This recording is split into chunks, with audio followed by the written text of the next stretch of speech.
अन्ततः भारतको जलन्धरमा हराएर 17 दिनपछि फेला परेका झापाका लासाङ लामा भाइ नेपाल पुगिसकेका छन्। आज बिहान नेपालको कृष्णपुर बोर्डरमा लासाङ भाइलाई उनका दाइले रिसिभ गरिसकेका छन्। एकैछिन यो भिडियो हेरौँ है त। सबैजनालाई नमस्ते। इन्डियाको भारतको जलन्धरमा हराएको मेरो माइलाको आज भेटेको छु। इन्डियादेखि दाइले पठाइदिनु भएको, मैले रिसिभ गरिसकेको छु। अब घर लिएर जाँदैछु। 3 बजीको टिकट छ। सर्वप्रथम मिडियाकर्मी डिजिटल नेपालको सम्पूर्ण दाइहरूलाई धन्यवाद। त्यससँगै उमेश दाइको हात पनि ठुलो छ र यहाँसम्म अहिले दाइहरूकै सहयोगले यहाँसम्म पठाइदिनु भयो। यहाँदेखि चाहिँ अब आफै लिएर जाँदैछु, आफ्नै भाडा पिटेर। जे जस्तो भए पनि मैले भाइ पाएँ, त्यसमै खुसी छु। जति भन्दै बिदा हुन चाहन्छु।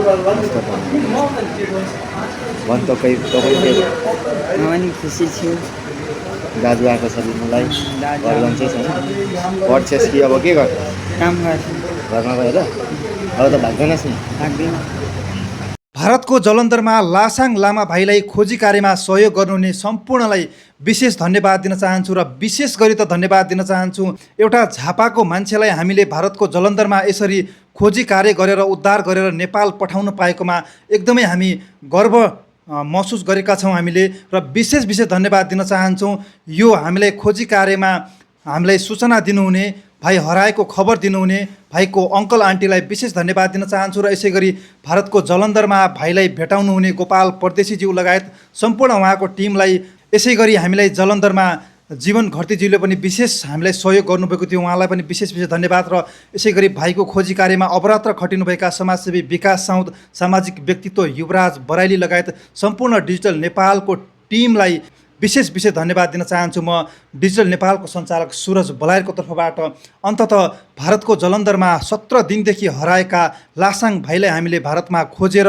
हाम्रो टिमले जतिले पनि खोज्नुभयो सबैलाई विशेष धन्यवाद दिन चाहन्छु। सम्पूर्णले हाम्रो टिमले भारतमा लासाङ लामा भाइलाई खोजेर नेपाल पठाउन सफल भएका छौँ। अत्यन्तै खुसीको कुरा हो। आज कृष्णपुर बोर्डरमा लासाङ भाइको दाइले लासाङ भाइलाई रिसिभ गरिसकेका छन्। अन्ततः अब भारतमा हराएका झापाका लासाङ लामा भाइ नेपाल आफ्नो घर पुगिसकेका छन्।